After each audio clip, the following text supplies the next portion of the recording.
Self observation ની importance શું હોય મૂવિંગ સેન્ટર? એની શરૂઆત શેનાથી થાય? સેલ્ફ ઓબ્ઝર્વેશનની મૂવિંગ સેન્ટરથી શરૂ થાય. Moving centre. મારા ઇમોશનલ સેન્ટરને જોવું જરા મુશ્કેલ છે. મારા થિંકિંગ સેન્ટર, ઇન્ટેલેક્ચ્યુઅલ સેન્ટરને જોવું તો જરા મુશ્કેલ છે, પણ હું હાથ પગનું મૂવમેન્ટ જોઉં ઇઝી છે. રાઈટ? એટલે ઓલ સેલ્ફ ઓબ્ઝર્વેશન જે છે એ મૂવિંગ સેન્ટરથી ચાલુ થાય.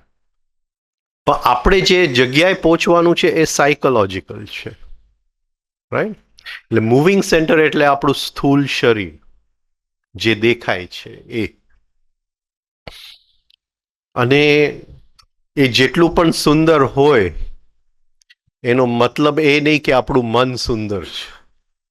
હા, માણસ શરીર જોઈને પ્રેમમાં પડે ને લગ્ન કરે, પણ પછી સાયકોલોજી પાછળથી આવે. સપોઝિંગ ઇન્સ્ટિંક્ટિવ સેન્ટર અને મૂવિંગ સેન્ટર, એટલે હું તમને જોઉં છું એ ક્યાં જાય છે? ઇન્સ્ટિંક્ટિવ સેન્ટર. રાઈટ? અને તમને ગુડ મોર્નિંગ કહું છું એ કયું સેન્ટર બોલું છું? એ મૂવિંગ સેન્ટર. રાઈટ? તો ઇમ્પ્રેશન, ઇમ્પલ્સ અંદર આવે છે એ ઇન્સ્ટિંક્ટિવ સેન્ટર, અને બહાર હું એનું ઉપર એક્શન લઉં છું એ મૂવિંગ સેન્ટર. વચ્ચે શું થઈ જાય છે? વચ્ચે શું થઈ જાય છે? શું થાય છે? ડીકોડિંગ. આ મારો મિત્ર છે, ગુડ મોર્નિંગ. આ મારો દુશ્મન છે, મોડું ફેરવી લે. રાઈટ? હા, તો વચ્ચે શું થાય છે? ડીકોડિંગ થાય છે. ડીકોડિંગ ઇન્ટેલેક્ચ્યુઅલ અને ઇમોશનલ સેન્ટરમાં. તો આ યોગની ભાષામાં આપણે વાપરવી હોય તો આને શું કહી શકાય? આ ભાષા આપણે કાઢી નાખીએ, આ તો વેસ્ટર્ન ભાષા છે. આપણી જૂની યોગની ટર્મિનોલોજી વાપરવી હોય તો શું કહી શકાય?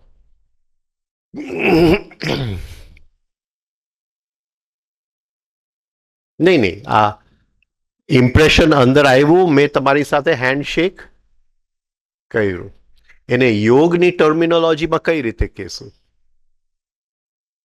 યોગની ટર્મિનોલોજીમાં કઈ રીતે કહેશું? ઇમ્પ્રેશન અંદર આવ્યું એ પ્રાણ. મેં તમારી સાથે શેક હેન્ડ કર્યું એ અપાન. બરાબર છે? પ્રાણ અને અપાન. રાઈટ? અંદર ડીકોડિંગ થયું ઇન્ટેલેક્ચ્યુઅલ સેન્ટરમાં, ઇમોશનલ સેન્ટરમાં, એને શું કહેશો? વ્યાન. વ્યાન. અને જો આખી પ્રોસેસની અંદર કોન્શિયસનેસનો વધ્યું તો ઉડાન.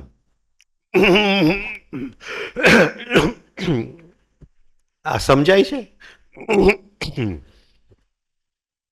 એટલે એવું નથી કે આપણી યોગની ભાષામાં આ ટર્મિનોલોજી નથી, હતી. અંદર આવતું પ્રાણ, ડીકોડ થયું એ વ્યાન, અને બાર ઇન્દ્રિયોમાંથી મેં વ્યવહાર કર્યો એ અપાન. એટલે મૂવિંગ સેન્ટર જે છે એ ઇઝીએસ્ટ સેન્ટર ટુ ઓબ્ઝર્વ. હવે મૂવિંગ સેન્ટર આપણે બીજાની સાથે રિલેટ કઈ રીતે કરીએ?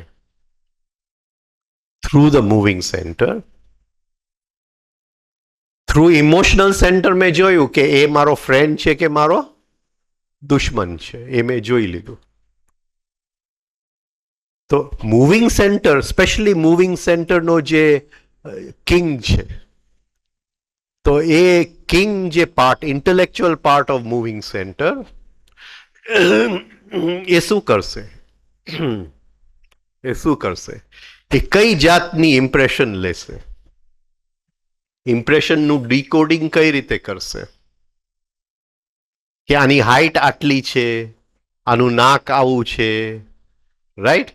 એ જે સ્પેશિયલ જે ડાયમેન્શન્સ છે, સ્પેસના જે ડાયમેન્શન્સ છે, એને એ ડીકોડ કરશે. એટલે મને ખબર પડે છે કે અહીંથી ત્યાં મારે બોલ ફેંકવું હોય તો કેટલો પાવરની જરૂર પડે. તો આ ડિસ્ટન્સ કોણ નક્કી કરે છે? એ મૂવિંગ સેન્ટર નક્કી કરે છે. આ સમજાય છે?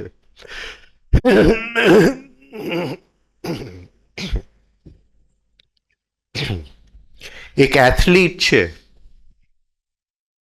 હવે એ બારની ઉપર જમ્પ મારે છે, પણ એને બારની ઉપર આમ જમ્પ મારો એટલે આટલી જ જગ્યા એને છોડવી છે, તો વધારે એનર્જી ખર્ચ થાય નહીં. તો એ એક્ઝેક્ટ જે માપદંડ છે એ મૂવિંગ સેન્ટર લે છે.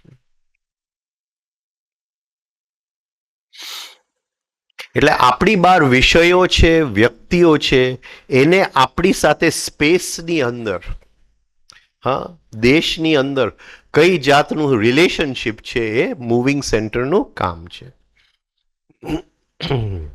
એ આપણને કહેશે કે આ નજીક છે, આ દૂર છે. આ મૂવિંગ સેન્ટરનું કામ. આ મોટું છે, આ નાનું છે. આ સ્થિર ઊભો છે, આ ગાડી એકદમ સ્પીડમાં ચાલી ગઈ. એટલે આપણું અને ફિઝિકલ વર્લ્ડ, સ્થૂલ જગતનું જે કનેક્શન જે છે એ થ્રુ ધ મૂવિંગ સેન્ટર.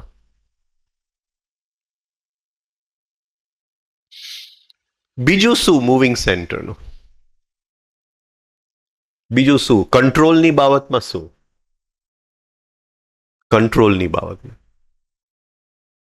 મારા વિચારને કંટ્રોલ કરવો મુશ્કેલ છે, મારા ઇમોશન્સને તો કંટ્રોલ કરવો બહુ જ મુશ્કેલ છે, પણ મારે હાથમાં છે કે મારે ધીમું ચાલવું કે ફાસ્ટ ચાલવું.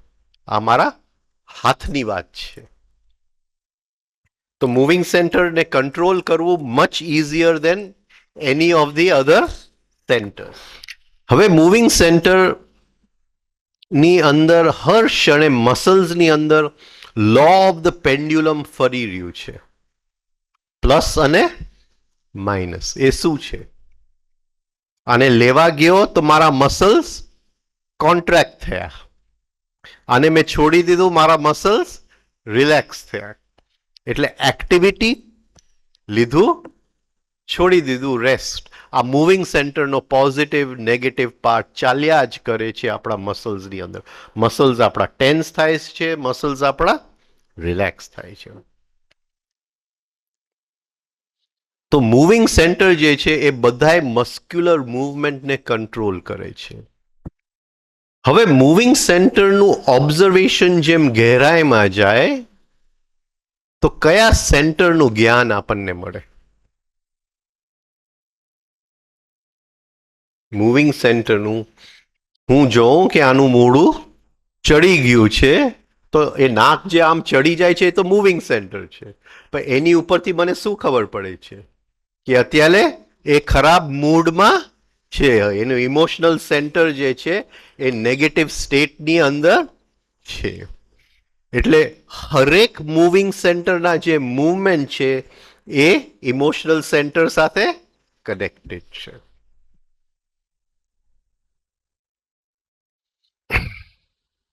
રાઈટ? હું કોઈકને જોઉં કે એ હસતા જ નથી તો એમ લાગે કે અંદર કોઈક દુઃખને સંભાળી રહ્યા છે. રાઈટ? હા, આવી રીતે હા, મૂવિંગ સેન્ટર જે છે એ ઇમોશનલ સેન્ટરને હા રિફ્લેક્સ. બરાબર?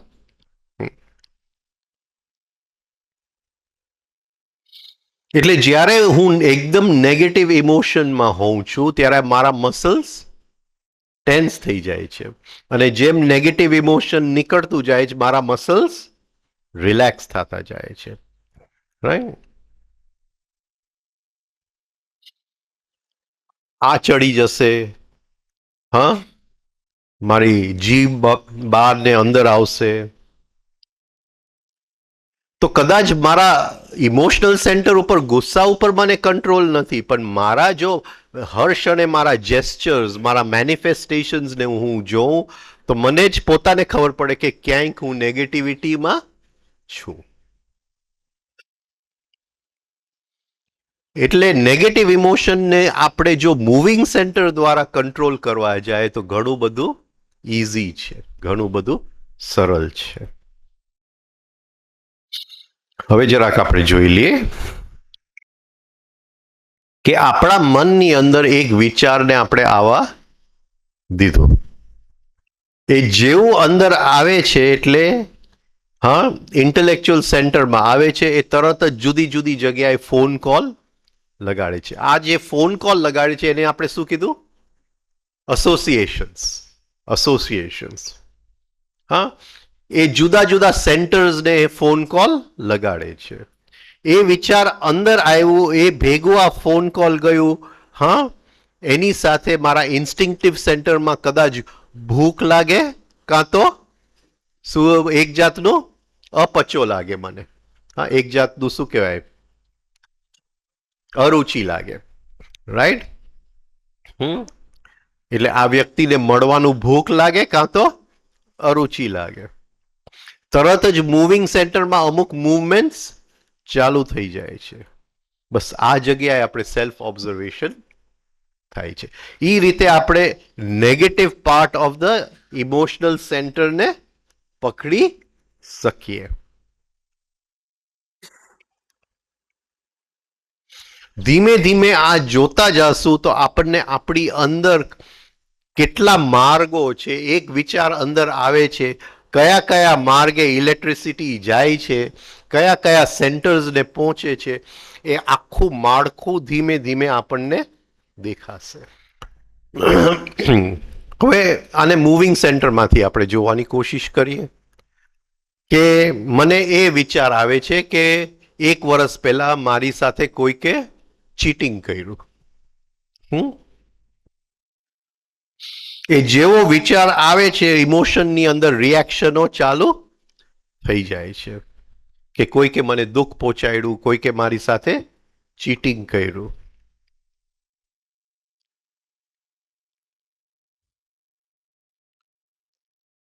હવે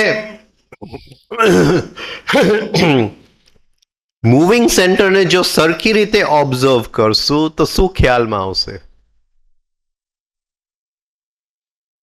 કે ધીમે ચાલતો તો પણ જેવો આ વિચાર આવ્યો મારી ચાલવાની ગતિ ફેર પડી ગઈ. હા, ફેર પડી ગઈ. કદાચ હું સ્પીડમાં ચાલવા માંડ્યો, કદાચ હાથને મેં આમ ક્લેન્ચ કરીને સ્પીડમાં ચાલવા માંડ્યો. તો એ મૂવિંગ સેન્ટરને ઓબ્ઝર્વ કરીને હું પકડી શકીશ કે ભાઈ હું કોઈ ખોટી જગ્યાએ અત્યારે છું. હવે જુદું એસોસિએશન. હા, આ એક કનેક્શન બન્યું કે મને યાદ આવ્યું કે એક વર્ષ પહેલા એને મારી સાથે ચીટિંગ કરેલું. હા, અને સ્પીડમાં ચાલવા માંડ્યું. ટેલિફોન વાગ્યું ને મૂવિંગ સેન્ટરને, વિચારમાંથી ભાવમાંથી ટેલિફોન લાગ્યો. હવે સપોઝિંગ હું ધીમે ચાલતો હોઉં, આ જરા અઘરું છે, હું ગાર્ડનમાં ધીમે ચાલું છું અને મને યાદ આવે કે મારે કોઈકની સાથે અપોઇન્ટમેન્ટ છે, એટલે એકદમ સ્પીડમાં હવે ચાલવા માંડું. એ એકદમ સ્પીડમાં હું ચાલવા માંડું મેં મારા એફર્ટથી કર્યું છે. રાઈટ? ઇન્ટેન્શનલી. પણ એની સાથે મારા વિચારો બદલાઈ જાય છે અને મારા ભાવો બદલાઈ જાય છે કે નથી બદલાતા? બદલાઈ જશે, બદલાઈ જશે. બસ આ રીતે સેલ્ફ ઓબ્ઝર્વેશન કરવાનું છે હરેક સેન્ટર્સનું. આ જરા અઘરું છે, ઓલું જરા ઇઝી છે. હવે હું લેટ છું મારા અપોઇન્ટમેન્ટ માટે, હું એકદમ સ્પીડમાં ચાલવા માંડ્યો. રાઈટ? અને આ ભાઈ રસ્તામાં મને રોકી દે છે. મેં સાંભળ્યું ગઈકાલે તે આ પિક્ચર જોયેલું, મારી પણ ઈચ્છા છે. હા, તો એ જે મૂવિંગ સેન્ટર રોકાયું એ ક્યાં કનેક્ટ કરશે? Negative part of emotional centre. તરત જ મને ઇરિટેશનનો હુમલો આવી જશે. હા, ઇરિટેશનનો હુમલો આવી જશે. રાઈટ? તો આ રીતે મૂવિંગ સેન્ટરના ઓબ્ઝર્વેશનથી આપણે બીજા બધા સેન્ટર્સનો જ્ઞાન મળે. એક એક એક્સપ્રેશન આપણે સમજવા પડે. આપણને કોઈક પ્રત્યે શું કહે, કોઈકે આપણને ઉત્તેજિત કર્યા છે, નેગેટિવ કર્યા છે, તો કઈ જાતનું એક્સપ્રેશન આપણું થાય છે. આપણે કન્ફ્યુઝડ હોય છે ત્યારે કઈ જાતનું એક્સપ્રેશન થાય છે. ઘણીવાર એક આંખ ઊંચી ચડી જાય છે, એક આંખ નીચી ચડી જાય છે, તો કઈ જાતનું. આપણને શરમ આવે છે ત્યારે કઈ જાતનું એક્સપ્રેશન છે. આપણે એકદમ આશ્ચર્યમાં આવી જાય છે ત્યારે કઈ જાતનું એક્સપ્રેશન છે. કોન્સન્ટ્રેશનમાં આવીએ છીએ ત્યારે કઈ જાતનું એક્સપ્રેશન છે. થાકી જાય છે ત્યારે કઈ જાતનું એક્સપ્રેશન છે. આપણને કોઈક આપણું ધ્યાન ખેંચી ગયું છે, કોઈ ચિત્ર, કોઈક વસ્તુ, કોઈક વ્યક્તિ, ત્યારે કઈ જાતનું એક્સપ્રેશન છે. અને ગુસ્સો હોય ત્યારે કઈ જાતનું એક્સપ્રેશન છે. ઉદાસીનતા હોય ત્યારે કઈ જાતનું એક્સપ્રેશન છે. ખુશી હોઉં ત્યારે કઈ. આ જેમ સ્ટડી કરશું તો આપણને ટિપિકલ આપણી અંદર ટેલિફોન લાઇન્સની ખબર પડી જશે. આ એકને આપણે સ્ટડી કરશું, હા, તો જે ટિપિકલ પાથવેઝ છે આપણા બ્રેઇનની અંદર એની આપણને ખબર પડશે. હવે ઘણા લોકોના મોઢા ચડેલા જ હોય છે. હા, રાઈટ. અહીંયા હું 2-3 દિવસથી ઓબ્ઝર્વ કરું તો 1-2 જણા એવા છે, મેં હજી સુધી એને હસતા જ નથી જોયા. તો મોઢા કોઈના ચડેલા જ હોય, રાઈટ. તો આપણે શું કહેશું કે એ 24 કલાક નેગેટિવિટીમાં જ રહે છે. એટલે હરેક ઇમોશન જે છે એનું પ્રતિબિંબ મૂવિંગ સેન્ટરમાં પડે છે. એટલે આપણે દ્વેષનો ભાવ આવ્યો, જેલેસીનો ભાવ આવ્યો, શંકાનો ભાવ આવ્યો, હા, તો એ દર વખતે આપણે ઓબ્ઝર્વ કરવાનું કે આપણા મસલ્સમાં શું થઈ જાય છે. અને મસલ્સને આપણે રિલેક્સ કરી નાખીએ તો તરત જ એ ભાવ ચાલ્યો જાય છે કે નથી ચાલ્યો. નેગેટિવ ઇમોશન્સ આપણને બંધ કરી દે છે. નેગેટિવ ઇમોશન્સ મસલ્સને સ્ટ્રેસ આપે છે, કોન્ટ્રાક્ટ કરે છે. પોઝિટિવ ઇમોશન્સ ખુશી મસલ્સને રિલેક્સ કરી દે છે, આપણને ખોલી નાખે છે. અમુક લોકોના મોઢા ઉપર આખો દિવસ કંટાળાનો જ ભાવ હોય, રાઈટ. અમુક લોકો તમે એને ચાલતા જુઓ તો શોલ્ડર્સ અને મસલ્સ આમ એકદમ સ્ટીફ થઈ ગયા હોય, હા, જકડાઈ ગયેલા હોય. અમુક લોકો બેસે ત્યારે પગ 2-3 આંટી મારી લે, રાઈટ. તો આ બધી આ રીતે આપણે મૂવિંગ સેન્ટરને ઓબ્ઝર્વ કરી શકાય. એટલે આ પગ આમ આંટી મળે છે, પણ ચોક્કસ અંદર ઇમોશનલ સેન્ટરમાંથી કોઈક ટેલિફોન લાઈન ગઈ છે, કોઈક એસોસિએશન ઉપર મેસેજ ચાલ્યું છે. એટલે કોન્શિયસ સ્લીપનો આટલો મહત્વ છે. The conscious practice of relaxing the muscles. Conscious practice of relaxing the muscles. કારણ કે હરેક વસ્તુ મસલ્સમાં છે. અત્યારે બોલું છું તો મારા મસલ્સ ટાઈટ છે, મારા મોઢાના મસલ્સ ટાઈટ છે. હા, બોલવામાં જીભ ટાઈટ થાય છે કે હું એને રિલેક્સ કરી શકું છું. ગળું કોન્ટ્રાક્ટ થાય છે કે ગળાને રિલેક્સ કરું છું. પેટ ટાઈટ છે, રાઈટ. તો આ જોતા જોતા મને મારી બાબત ઘણી બધી ખબર પડી જાય. મને જરા ચાવી ચડી છે, જરાક જલ્દી જોશથી બોલી જાઓ, હા, તો આ બધું ખબર પડી જાય. મસલ્સને સ્ટડી કરવાથી એ પણ ખબર પડશે હર ક્ષણે હું એનર્જી વેસ્ટ કરું છું કે એનર્જી સેવ કરું છું. આપણે વિચારો કઈ ગતિએ કયા માર્ગ ઉપર ચાલે છે એ જોવું મુશ્કેલ છે. આપણા ભાવો, આપણા ઇમોશન્સ, આપણી લાગણીઓ ક્યાં ચાલે છે એ જોવું મુશ્કેલ છે. પણ મૂવિંગ સેન્ટરથી આપણે પકડી પાડશું. પણ આ શરૂઆત છે. ઇમોશનલ સેન્ટર અને ઇન્ટેલેક્ચ્યુઅલ સેન્ટરના જે ઘેરી આદતો છે એ મૂવિંગ સેન્ટરમાં આવતા નથી. બીજું કે ઘણા લોકોને એક શું છે નેચરલ આવડત હોય કે જે અંદર વિચારતા હોય, જે અંદર લાગણીમાં ચાલતું હોય એ મૂવિંગ સેન્ટરમાં દેખાય નહીં. કોણ આની અંદર કોણ એકદમ સક્ષમ હોય?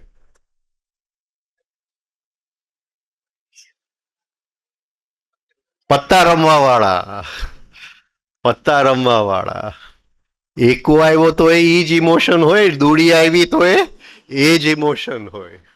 એનું મોઢું સેજ આમથી આમ ન થાય, બાકી ઓલાને ખબર પડી જાય, પતી ગયું, વાત પૂરી થઈ ગઈ. પત્તા રમવા વાળા. બહુ સુંદર ઇંગ્લિશ પિક્ચર હતું, મને મળતું નથી એ પિક્ચર, હું શોધું છું. હા, કલાઇડોસ્કોપ, અમે નાના હતા ત્યારે. તો પછી બહુ સારો ચોર હોય છે, એ પત્તાની ફેક્ટરીમાં રાતે ચોરી કરે છે. પત્તાની ફેક્ટરી એટલે યુરોપના જે ટોપ કસિનોઝ હોય, મોન્ટે કાર્લોમાં ને બધાય, જે પત્તા જે કંપનીના વપરાતા હતા એ પત્તાની ફેક્ટરીમાં જઈ અને ડાયની અંદર એ એક આવડું ટપકું મૂકી આવે છે બધે, બધાય ડાયની અંદર. એટલે જે પત્તા એ ફેક્ટરીમાંથી નીકળે એ કોઈને દેખાય નહીં, પછી આટલા મોટા ચશ્મા પહેરીને રમવા બેસી જાય કસિનોની અંદર. પછી એક કસિનોમાંથી જીતતો એની પાછળ એક પોલીસ ઇન્સ્પેક્ટર પડી જાય છે. એને ડાઉટ આવે છે કે આનું કંઈક છે કંઈક. અને પછી છેલ્લે એને પોલીસ ઇન્સ્પેક્ટર એને સામો કે હું તને હવે અરેસ્ટ કરી લઈશ, આ તે કંઈક કહ્યું, તું મને કે શું છે. તો કહી દે છે. તો એ પોલીસ ઇન્સ્પેક્ટર છેલ્લા 10-15 વર્ષથી એક ગેંગસ્ટરને પકડવાની ટ્રાય કરતો હતો. એ પકડાતો નતો એ ગેંગસ્ટર.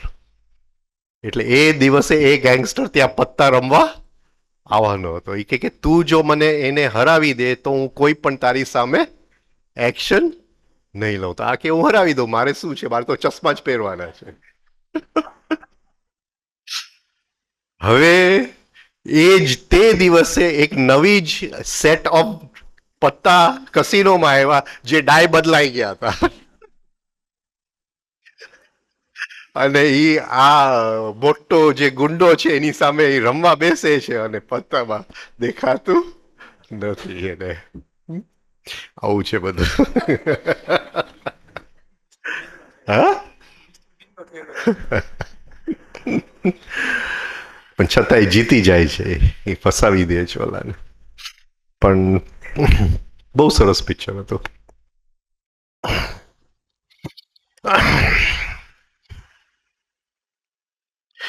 એટલે જે deep habits of the emotional centre અને ઇન્ટેલેક્ચ્યુઅલ સેન્ટર સુધી મૂવિંગ સેન્ટર પહોંચી શકતું નથી.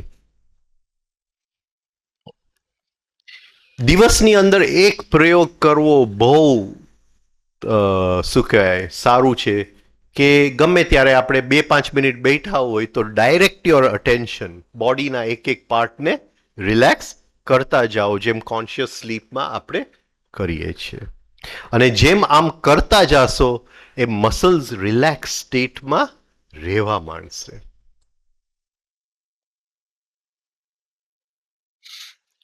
અને ધીમે આપણે મસલ્સને રિલેક્સ કરશું ને હજી બીજા મસલને રિલેક્સ કરતા તો આપણને એમ લાગશે કે આ તો આમ પાછું કેમ થઈ ગયું. તો તરત જ ખ્યાલ આવશે કે કંઈક ચિંતા પ્રવેશ કરી ગઈ છે. હા, હું ચિંતાનો કંઈક વિચાર તરત પકડી પાડશો આવી રીતે.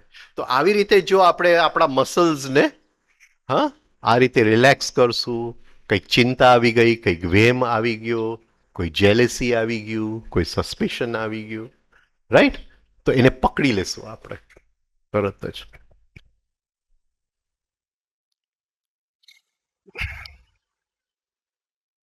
હા, હા, તો બહુ સારું. હા, મૂવિંગ સેન્ટર કાં તો ચાલે છે કાં તો નથી ચાલતું. એને ઓબ્ઝર્વ કરી લ્યો. નથી ચાલતું.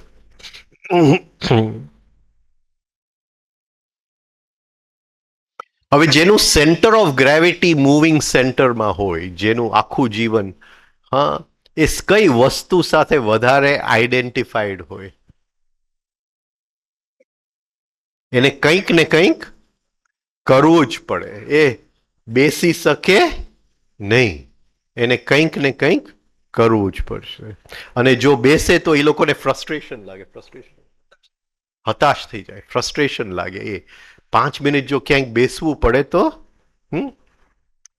હવે નોર્મલ સાયકોલોજી અને આ સાયકોલોજી જે આપણે ભણીએ છીએ એમાં આ જગ્યાએ ક્યાંય ફરક આવ્યો? ક્યાં ફરક આવ્યો? નોર્મલ સાયકોલોજી મૂવિંગ માઇન્ડને ગણતું જ નથી, કે માણસની અંદર મૂવિંગ માઇન્ડ છે એને ગણતું જ નથી. પણ આ માઇન્ડ આપણે શેર કરીએ છીએ, ધ મૂવિંગ માઇન્ડ એનિમલ્સ સાથે શેર કરીએ છીએ અને કંઈક અંશ સુધી વનસ્પતિ સાથે પણ શેર કરીએ છીએ.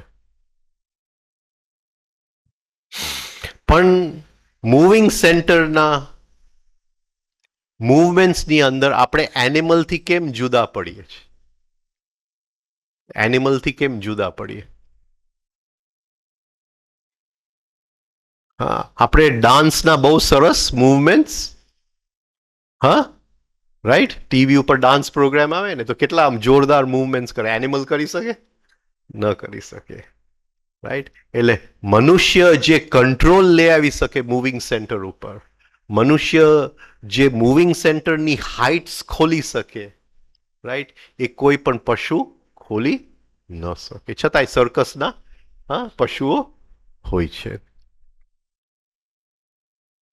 એટલે જે લોકો મૂવિંગ સેન્ટરની હાઇટમાં શું કહેવાય એની કોમ્પ્લિકેશન્સ, એની શું કહેવાય નાજુકતાની અંદર આગળ વધે, એને હા બીજા મનુષ્ય તરફથી, સોસાયટી તરફથી એકદમ હા અટેન્શન મળે, પુરસ્કાર મળે, એને હા એક જાતની અવોર્ડ મળે. એથ્લીટ્સ, રમવાવાળા, સ્પોર્ટ્સમેન, ઇન્વેન્ટર્સ જે હાથથી કામ કરી શકે છે, સોફ્ટવેર ડિઝાઇનર્સ, રાઈટ, આ બધાને એકદમ પગાર હાઈ મળે છે. બીજું, પશુઓની અંદર પ્રાકૃતિક કેન્દ્રનું વધારે મહત્વ છે, વાઇલ્સ મનુષ્યની અંદર પ્રાકૃતિક કેન્દ્રનો એટલો મહત્વ નથી, મૂવિંગ સેન્ટરનો વધારે મહત્વ છે. એટલે બાળકને મૂવિંગ સેન્ટર કેમ વાપરવું એ શીખડાવવું પડે છે. એ લઈને નથી આવતો. પક્ષી ઉડતા શીખતો નથી, એ એના ઇન્સ્ટિંક્ટિવ સેન્ટર જ એને પણ બાળકને ચાલતા શીખડાવવો પડે, એને બોલ પકડતા શીખડાવવો પડે, રાઈટ. એટલે બહારથી આવે છે મૂવિંગ સેન્ટરની જે મૂવમેન્ટ્સ છે. કંઈક વસ્તુ આપણી ઉપર પડતી હોય તો આપણે એક બાજુએ હટી જવું, એ ઇન્સ્ટિંક્ટિવ સેન્ટરમાંથી નથી આવતું, એ શીખવું પડે છે. જે માણસે ક્યારે પણ બોલ પકડ્યો નથી ને આપણે બોલ ફેંકીએ, હા, તો એને આમ હોવાથી કઈ રીતે આ બોલને પકડવો, રાઈટ. એટલે એ શીખેલું મૂવમેન્ટ છે.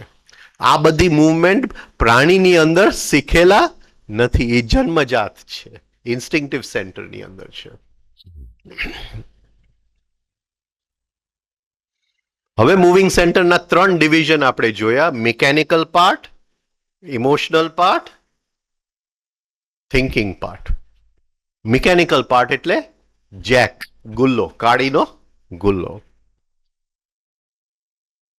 ફરીથી એની અંદર 3 લેવલ, 2, 3, 4.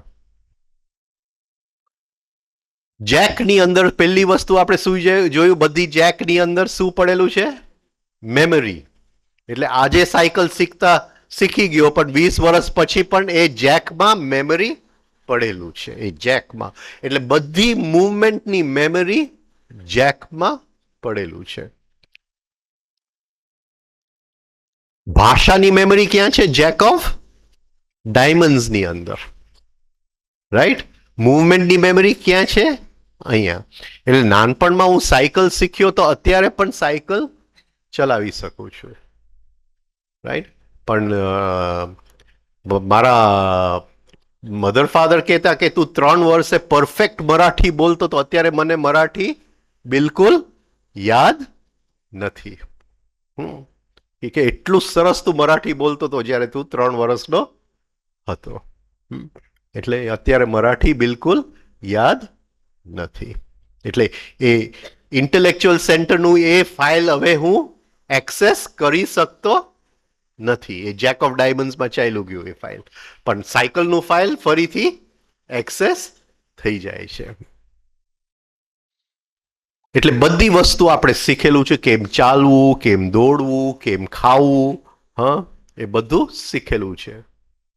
આ બધી મૂવમેન્ટ્સ મૂવિંગ સેન્ટરના જેકમાં છે. ઘણા લોકોને ખૂબ એનું જેક બહુ જ પાવરફુલ હોય એટલે હાથેથી ઘણું બધું કરી શકે. રાઈટ?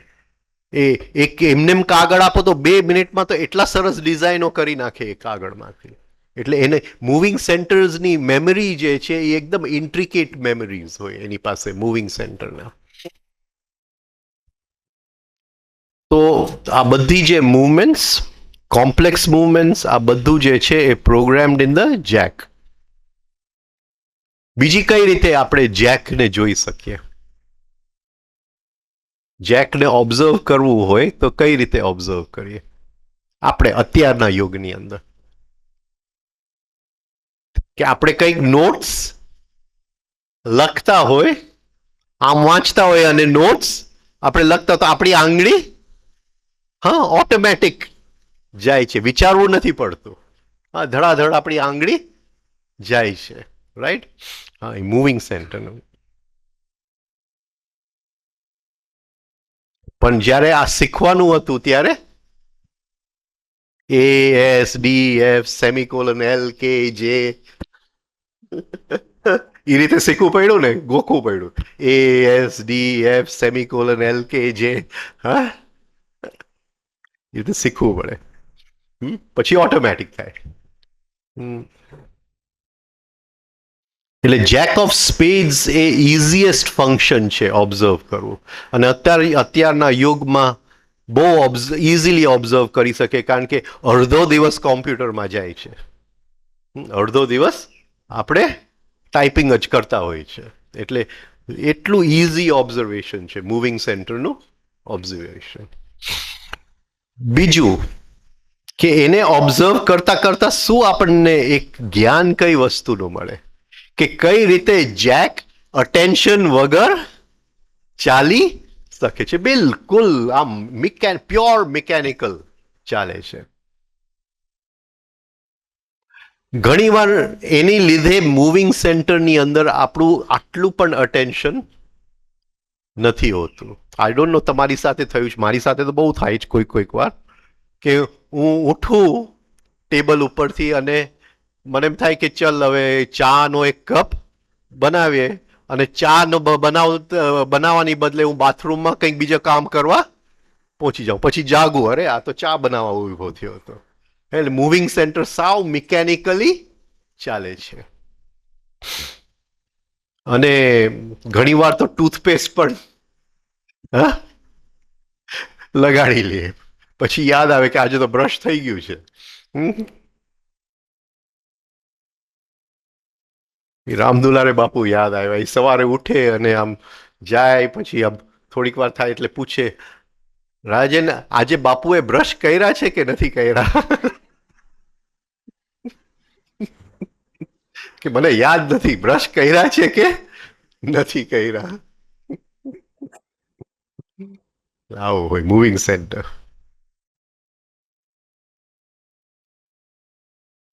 ઘણીવાર આપણે નક્કી કરીએ કે અહીંયા મારે ગાડી રોકી અને આ દુકાનમાં જવાનું છે.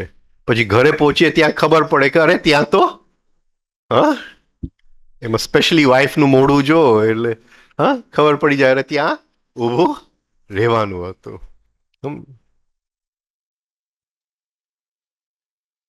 એટલે આપણને ખ્યાલ આવે કે જેક જે છે મૂવિંગ સેન્ટરનો જેક બિલકુલ એને અટેન્શનની જરૂર નથી. એટલે આ એક બોડી બ્રેઇન સિસ્ટમની બ્યુટી છે કે એ અવેરનેસ અને અટેન્શન વગર ફંક્શન કરી શકે છે. આખી જિંદગી નીકળી જાય.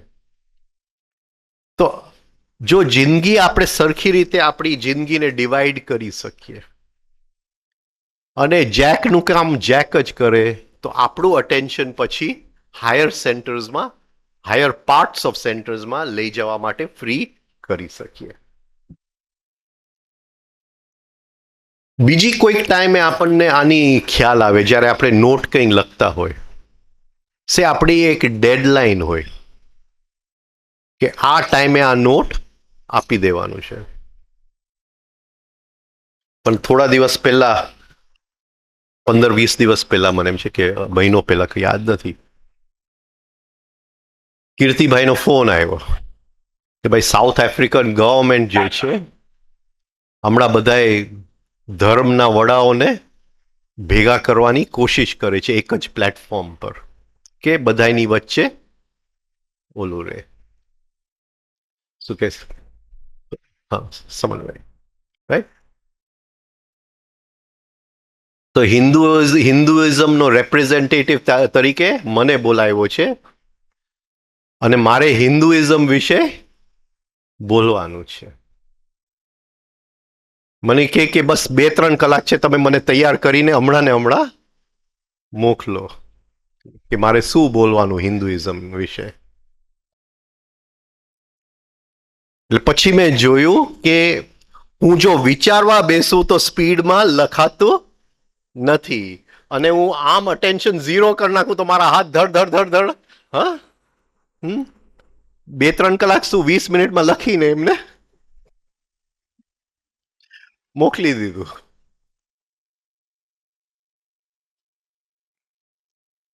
બે દિવસ પછી એનો ત્યાંથી ઓલો આવ્યો કે બધાની સ્પીચમાં કે મારું સ્પીચ એટલું બધું ગમી ગયું કે એ લોકોને સામેથી કોમેન્ડેશન આવ્યું કે આ તમારું બહુ જ સારું હતું અને વિશ્વ શાંતિ માટે હા એની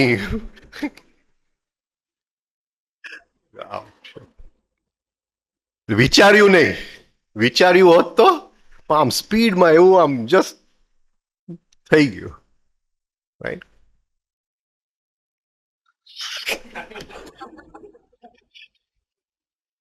શું લખ્યું હતું? હલો ચા પીવાની મજા આવશે વધારે.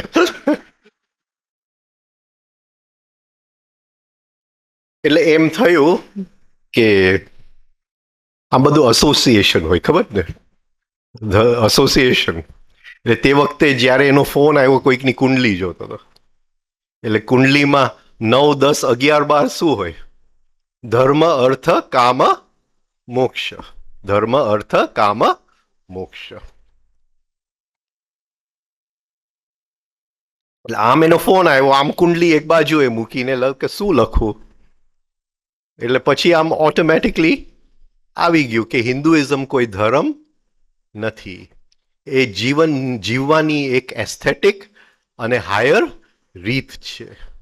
તો કયા પ્રમાણે જીવવું હા કોઈ વ્યક્તિ ક્યારે હિન્દુ કહેવાય તો એ આ 4 પુરુષાર્થ પ્રમાણે જીવે તો એને હિન્દુ કહેવાય. હવે એ 4 પુરુષાર્થ શું છે એ સમજાવી દીધું પતી ગઈ એસોસિએશન. હા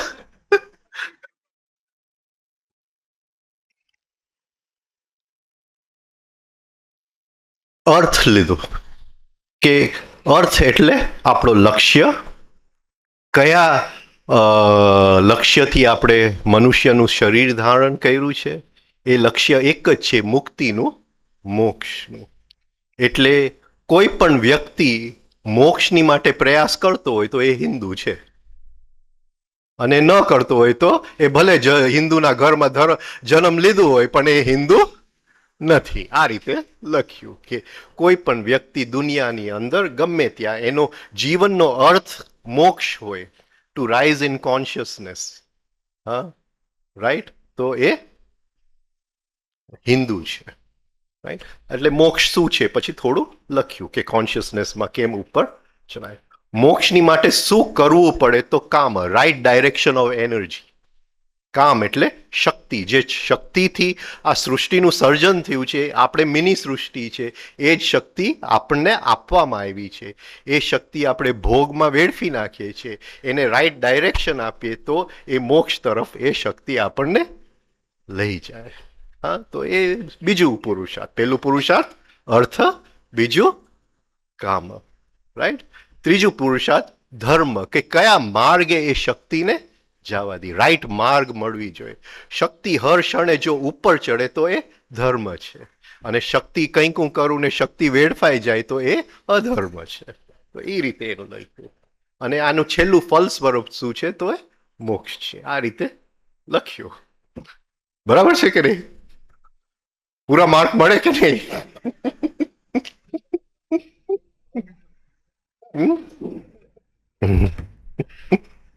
બસ આ ચાર પુરુષાર્થ ની રીતે જે જીવે એને હિન્દુ કહેવાય. હિન્દુ કોઈ ધર્મ નથી, હા, કોઈ સંસ્થા નથી, કંઈ નથી. હા, એ એક જીવનની સ્ટાઇલ છે જે આ ચાર પુરુષાર્થ પ્રમાણે આ રીતે લખીને મોકલી દીધું એને. કોઈકનું જન્માક્ષર પડ્યું હતું તો એસોસિએટિવ થિંકિંગ થઈ ગયું.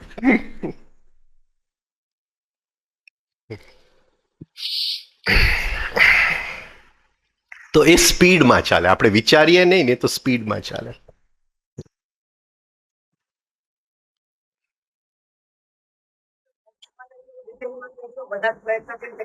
આ બધું શું કરીએ છીએ?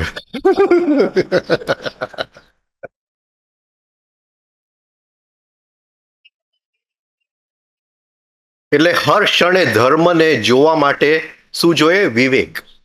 કે આ ક્ષણે હું બોલ્યો તો આગ્રહથી બોલ્યો તો મારી શક્તિ વેડફાઈ ગઈ, અને નાજુકતાથી બોલ્યો તો મારી શક્તિ સેવ, તો એ ધર્મના માર્ગે ગઈ. અને આગ્રહથી બોલ્યો તો અધર્મ. આ રીતે સમજાવતો ગયો કે ધર્મ શું છે, તો ધર્મ માર્ગ છે. કયા માર્ગ? મોક્ષ સુધી પહોંચવાનો માર્ગ છે. મોક્ષ એટલે જે લક્ષ્યથી મનુષ્ય શરીર જીવ ધારણ કરે છે એ મોક્ષના લક્ષ્યથી ધારણ કરે છે. એ રીતે થોડુંક ફેરફાર કરી નાખે આપણા કુંડલીમાં. ધર્મ અર્થ કામ મોક્ષ, અર્થ કામ ધર્મ મોક્ષ, એ રીતે. હા હા, કયો? કઈ? નહીં નહીં, વિચાર્યું નહીં ને મેં, એટલે મારા હાથ એમને એમ લખવા માંડ્યા એની મેળે, એ હું કહેવા માંગુ છું. અને જો મેં વિચાર્યું હોત કે આનું શું કરવું ને આનું શું કરવું તો 3 કલાકે પણ પૂરું ન થાત, ને ઓલું 20 મિનિટમાં બધું પૂરું થઈ ગયું, ફટોફટ લખાઈ ગયું આખો. કઈ નહીં, આપણે હવે એ જે સ્પીચ છે ને રિધમમાં છપાવી લઈશું. હિન્દુઇઝમ શું છે? એક ઓલું થાય ને કે કોઈ પણ ધર્મમાંથી તમે મોક્ષની તમારી ઈચ્છા હોય તો તમે હિન્દુ છો.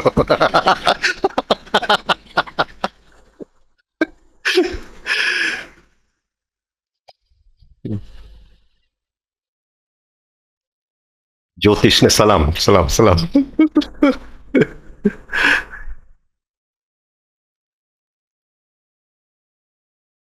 તો જેક ઓફ સ્પેડ્સ એ એકદમ ઓટોમેટિક ચાલે.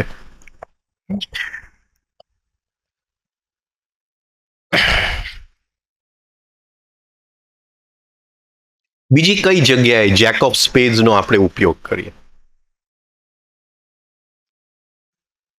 એકદમ ટ્રાફિકમાં ફસાયેલા હોય, જો વિચારશું તો ગોટે. જેકને છૂટો મૂકી દેશું તો એ ગમે ત્યાંથી રસ્તો કાઢી દેશે આપણને. જે લોકોનું centre of gravity jack of સ્પેડ્સમાં હોય એ લોકો અતિશય વિશ્વાસુ હોય, સારા લોકો હોય, એકદમ સ્ટેડી, કારણ કે મૂવિંગ સેન્ટર એટલે પૃથ્વી તત્વ.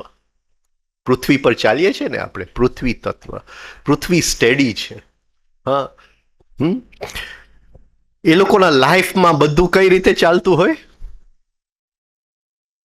રૂટીન. બધું મિકેનિકલ રૂટીન પ્રમાણે. આમ ક્યાંય આમથી આમ થાય નહીં. બધું રિપીટિશન.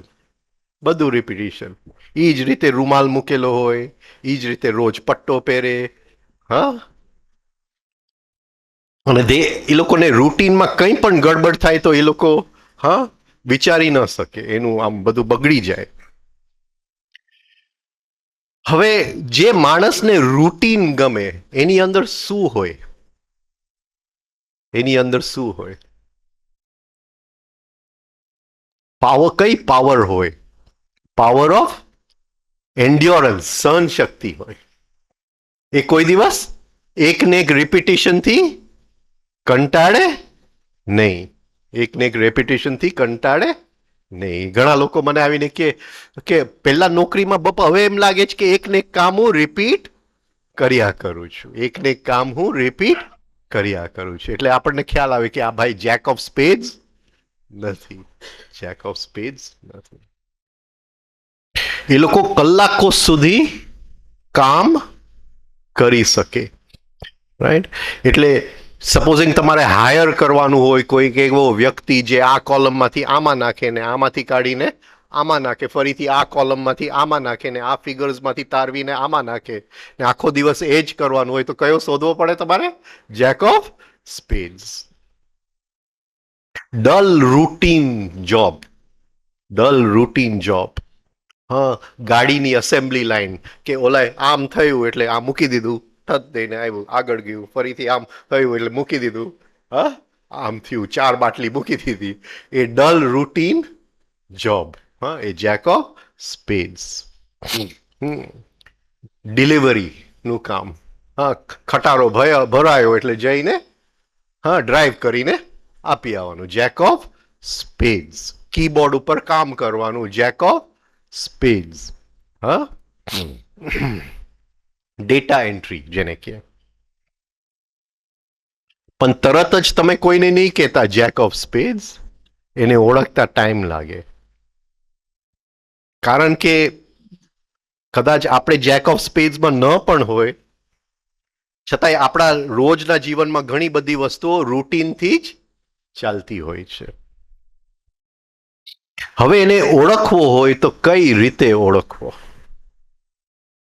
અને એ છે in times of confusion, in times of tension. એ સમયે રાઈટ. એટલે સપોઝિંગ હસબન્ડ વાઈફને ઝઘડો થાય, અને વાઈફ ગુસ્સે થઈને રસોડામાં ચાલી જાય. આમાં પાણી મૂક્યું ને ઓલામાં ભર્યું, આમાંથી લોટ કાઢીને આમાં નાખ્યું ને આમાંથી આમ કર્યું. એક જ રિપીટેટિવ. તો સમજી જવાનું આ જેક ઓફ સ્પેડ્સ જ છે. જેક ઓફ સ્પેડ્સ જ છે. એટલે બિચારો હસબન્ડની શું હાલત થાય? હા. હસબન્ડની શું હાલત થાય? આમ ઝઘડો ચાલતો તો ને આ તો કપડાં કાઢે છે ને પાછા મૂકે છે, કપડાં કાઢે છે અને પાછા મૂકે છે. હા. હાલત બગડી જાય. હું આટલું ઇમ્પોર્ટન્ટ વાત કરું છું, તું કપડાં કાઢે છે અને મૂકે છે કબાટની. જેક ઓફ સ્પેડ સાથે લગ્ન કરો તો શું થાય? Jack of સ્પેડ.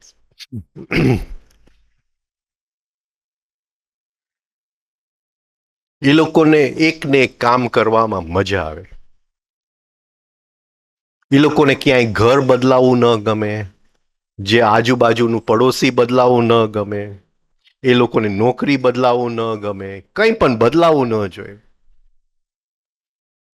અને જેને ઇન્ટેલેક્ચ્યુઅલ સેન્ટરમાં સ્થિર હોય એને થોડો વખત થાય ને નોકરીમાં એ જ ડલ રૂટીન હોય તો એ કંટાળી જાય.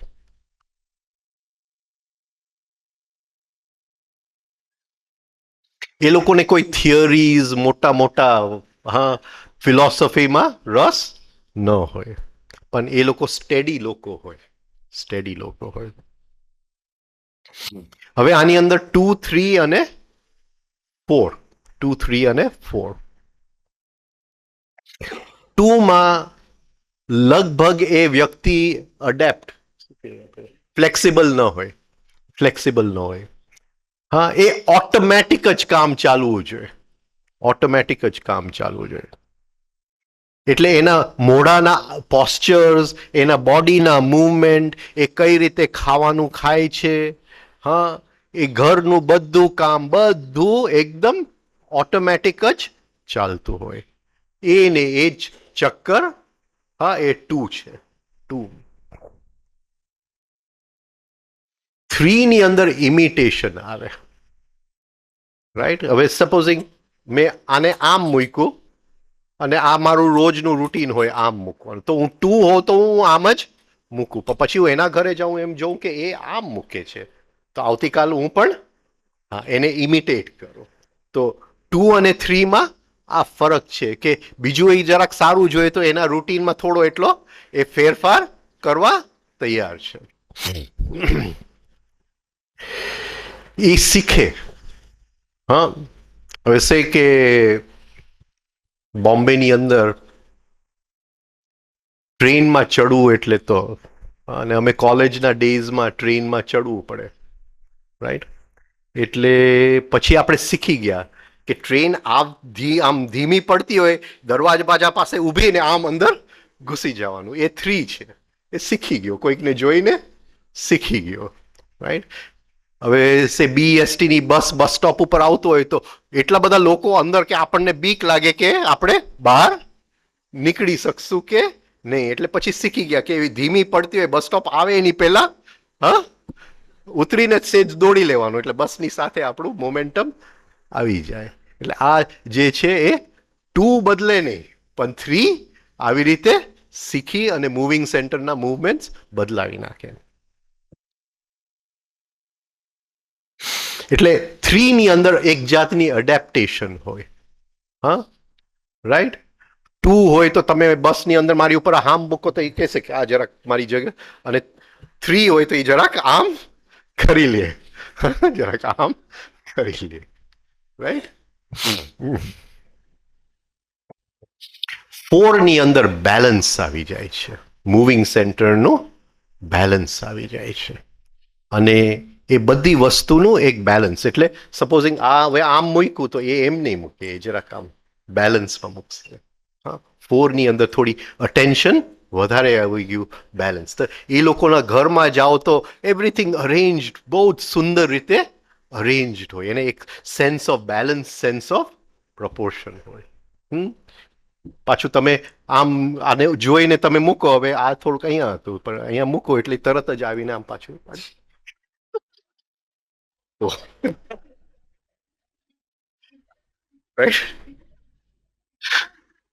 તમે જોયા હશે, જોયા હશે.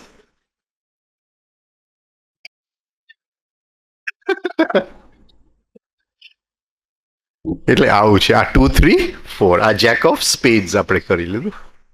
શું કરવું છે હવે? આપણે 20 મિનિટ છે, કઈ પ્રશ્ન કરવો હોય તો કરી લે મને.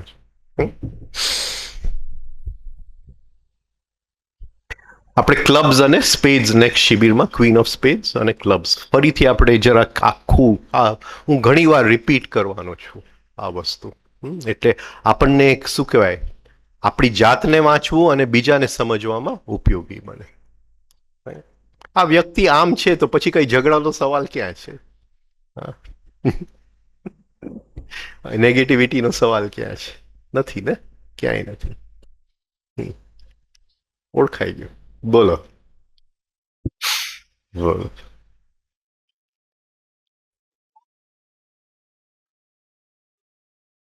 હા, એને Guruji good householder, good house holder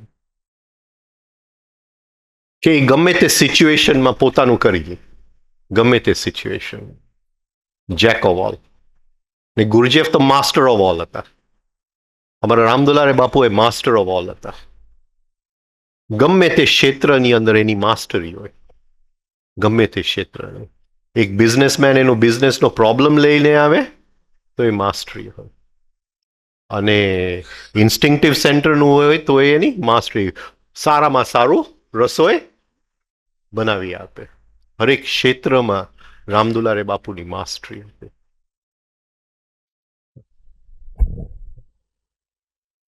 મને એકવાર યાદ છે કે અમે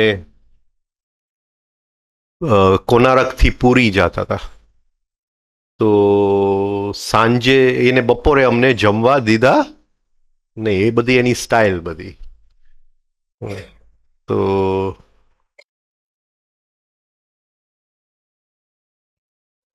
સાંજની બસ પકડી અને છેક રાતે બહુ લેટ, એટલી બધી ભીડ હતી, અમે પૂરી માંડ પહોંચ્યા. તો બધું સામાન લઈ અને અડધી રાતે અમે કોઈક ધર્મશાળાની અંદર દરિયા પાસે બપોરે જઈમાં નતા. આખો દિવસ આ રખડપતિ અને હાલત બહુ જ ખરાબ હતી. અમે 8-10 જણાનું ગ્રુપ હતું. થાકેલા અને કોઈક ધર્મશાળામાં લઈ ગયા કે અહીંયા સુઈ જવાનું છે, સવારે આપણે દરિયે નાહીને દર્શન કરવાનું છે. એટલે ખાવું શું એને પૂછાય નહીં, જમવાનું શું. રાતે લગભગ મને એમ છે 1 કે 1:30 વાગ્યો હતો અને અતિશય ભૂખ લાગી હતી. પછી ગાયબ થઈ ગયા અને પાછા આવ્યા તો મોટો થેલો ભરીને આવ્યા. એટલે એ કોઈક પાછલા દરવાજામાંથી ચડીને પુરીના મંદિરની અંદર ને ભગવાનને જે બધું ધરેલું હતું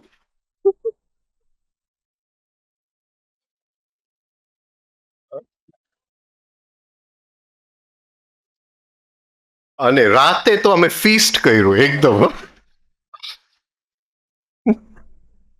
બધું ચોરી આવ્યા ભગવાનનો પ્રસાદ. એ માસ્ટર હતા. એને હરેક ક્ષેત્રની અંદર એની માસ્ટરી હતી. ગમે એ ક્ષેત્ર તમે એની માસ્ટરી. પણ આપણે જેક તો બનીએ ગુડ હાઉસ હોલ્ડર. ગમે એ સિચ્યુએશન આવે આપણે થોડું ઘણું રસ્તો કાઢી લઈએ આપણો.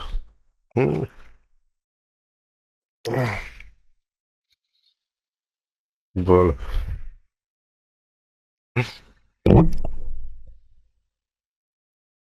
મેઇન વસ્તુ રસ કાઢવાનો છે, માસ્ટરીનો નથી.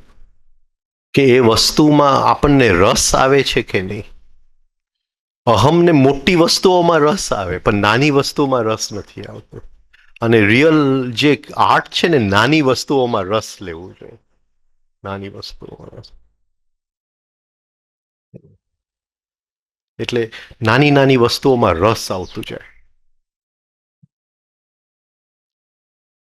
શું બીજું કોઈને કઈ પછી આપણે પૂર્ણાવતી કરીએ. શ્રીદેવી કોઈને બાકી?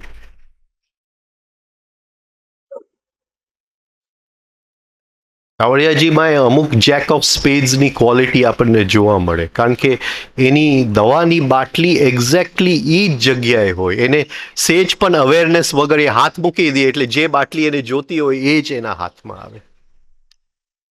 એટલે એ મેં જોયું છે. એ ટિપિકલ જેનું આમ જેક ઓફ સ્પેડ્સ એકદમ પાવરફુલ હોય. એટલે એ ક્વોલિટી હતી.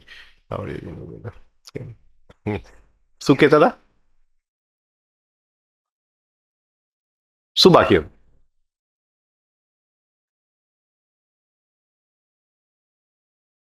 કઈ યાદ જ નથી આવતું. થોડું તમને મારે જે કાલે કેવું હતું ને, કે સમયને ઓળખતા શીખવું પડે. અને સમયને આપણે ત્યારે ઓળખી શકીએ કે એક્ટિવ ફોર્સ અને પેસિવ ફોર્સ બંનેની મૂવમેન્ટ આપણે સાથે જોઈ શકીએ, તો સમયને ઓળખી શકીએ. ને સમયની ઓળખી શકીએ તો રાઈટ ટાઈમે રાઈટ વસ્તુ થાય. બાકી ઘણી વાર શું થાય કે હજી ફળ પાક્યું હોય એની પહેલા આપણે તોડી લેતા હોય છે. ઘડો બન્યો હોય એની પહેલા તૂટી જાય છે. રાઈટ. એટલે એની માટે મેં લો ઓફ પેન્ડ્યુલમ એક મારો લક્ષ્ય એ હતો કે થોડી આપણી અંદર એ અવેરનેસ આવે કે ભલે આપણને એમ લાગે કે એ જ જગ્યાએ છે પણ એ જગ્યા હોતી નથી. સમય જુદું હોય છે એમ કહેવાનું. અને એ ત્યારે ખબર પડે કે એક્ટિવ ફોર્સ ક્યાં છે અને પેસિવ ફોર્સ ક્યાં છે.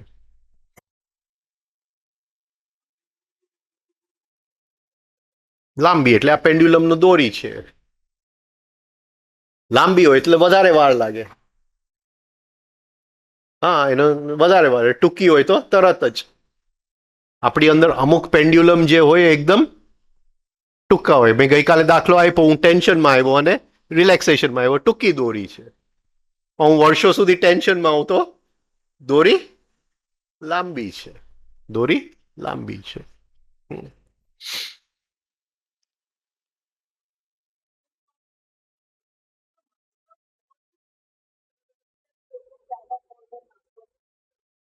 Good house holder one who has knowledge, जिसके पास ये सभी सेंटरों का ज्ञान है और उसका राइट उपयोग करता है.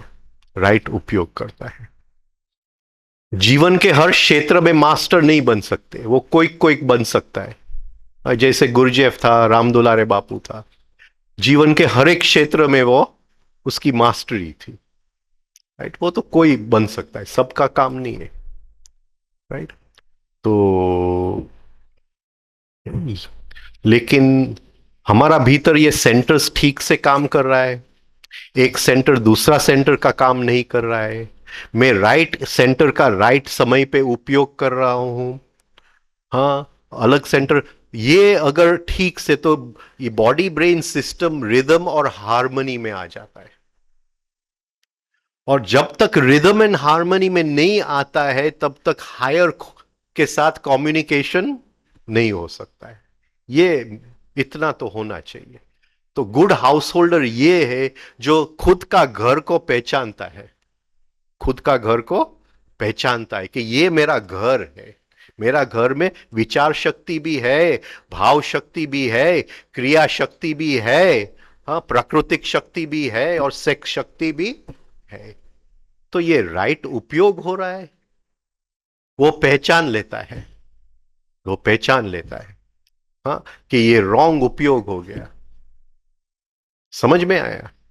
राइट. मैं आपके साथ गुस्सा कर रहा हूं, लेकिन एक पॉइंट पे गुस्सा इतना जबरदस्त हो जाता है मुझसे कि इमोशनल सेंटर, सेक्स सेंटर की एनर्जी से काम करने लगता है. ये अभी रॉन्ग, बिल्कुल रॉन्ग हो गया. तो ये पहचान पाता है कि ये जो इमोशनल सेंटर, ये एनर्जी से चलना चाहिए. यही एनर्जी से चलता है कि दूसरा सेंटर का एनर्जी स्टील करके, चोरी करके वो चल रहा है. इंटेलेक्चुअल सेंटर ये एनर्जी से चल रहा है. लेकिन इंटेलेक्चुअल सेंटर इमोशनल सेंटर से जुड़ गया. समझ में आया? अभी रॉन्ग यूज हो रहा है. राइट. मैं भारतीय हूं, वो इंटेलेक्चुअल सेंटर की बात है. लेकिन आपने भारतीय के ऊपर गाली दिया और मैं रिएक्शन किया, रॉन्ग यूज हो गया. राइट. तो हर एक सेंटर जो काम करना चाहिए, हाँ, वो कर रहा है. दूसरा सेंटर का काम नहीं कर रहा है और उसका ही पेट्रोल का उपयोग कर रहा है. दूसरा सेंटर का पेट्रोल चोरी करके नहीं उपयोग कर रहा है. ये बहुत साल का जब सेल्फ ऑब्जर्वेशन करोगे तब ये ज्ञान घर हो जाए. अभी तो इंटेलेक्चुअली ये ज्ञान को हम समझेंगे, लेकिन बहुत सालों की प्रैक्टिस के बाद, राइट, हाँ, ये ज्ञान हमको, हाँ, लोही में आएगा, हाँ, खून में आएगा. और ये ऑब्जर्वेशन करते करते ईच सेंटर अपना काम करना शुरू हो जाएगा. बॉडी ब्रेन सिस्टम में से लीकेजेस ऑफ एनर्जी बिल्कुल बंद हो जाएगी. हाँ, अभी नहीं बोला right use of energy. Comma means right use of energy. Right. तो राइट, अभी एनर्जी का राइट यूज हो. राइट. उसके बाद हमने सेक्स सेंटर लिया नहीं है. सेक्स सेंटर क्यों लिया नहीं है? क्योंकि वो बहुत मिस्टिक सेंटर है. उसको हम अभी, हमारी हालत ही नहीं है उसको समझ सकते हैं. क्योंकि वो जो सेक्स सेंटर की एनर्जी बनती है वो फूड में से बनती है. लेकिन फूड यहां इमोशनल एनर्जी बनाती है, यहां सेक्स है. तो बीच में क्या आता है? ये हाँ, समझ में आया? तो सेक्स एनर्जी बने उसके पहले ही वो धड़ाक देके, हाँ, एक्सप्लोड हो जाती है यहां से। हाँ, एक्चुअली किसी में सेक्स एनर्जी बनती ही नहीं है।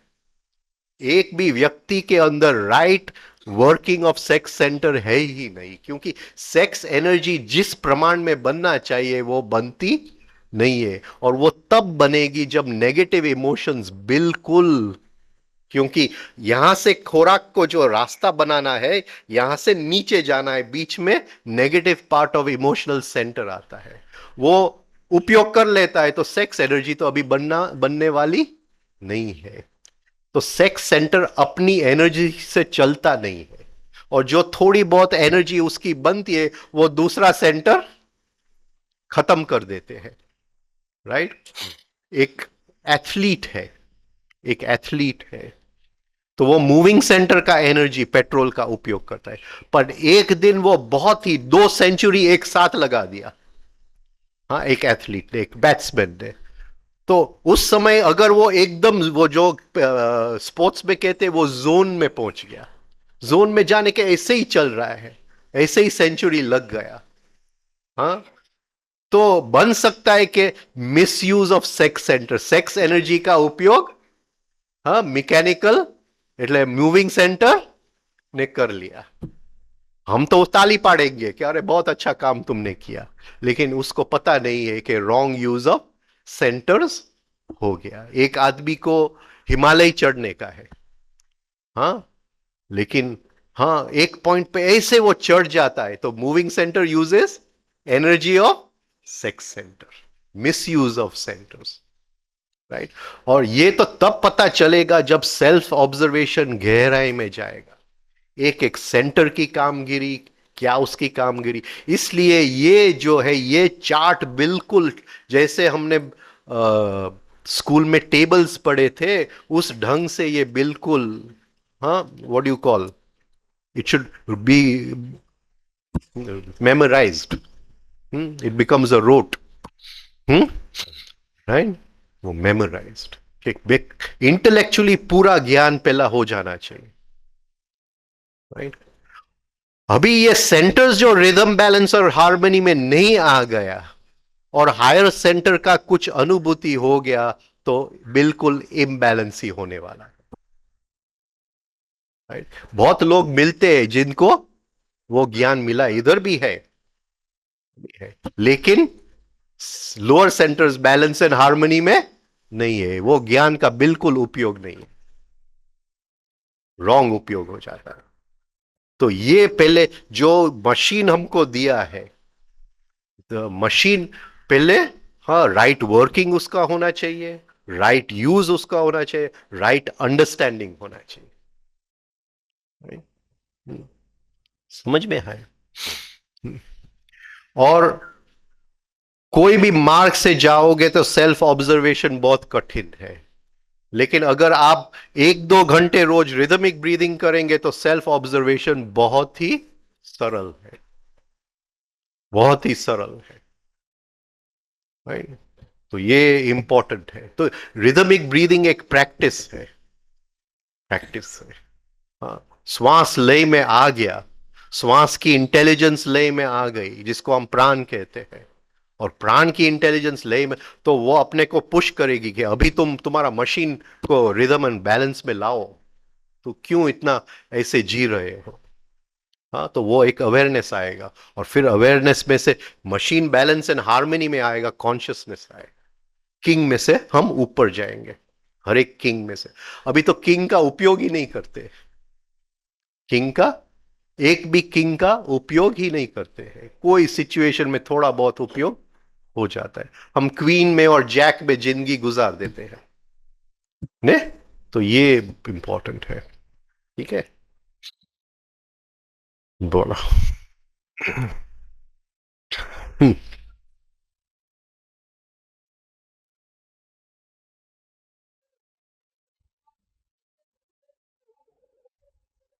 हम्म।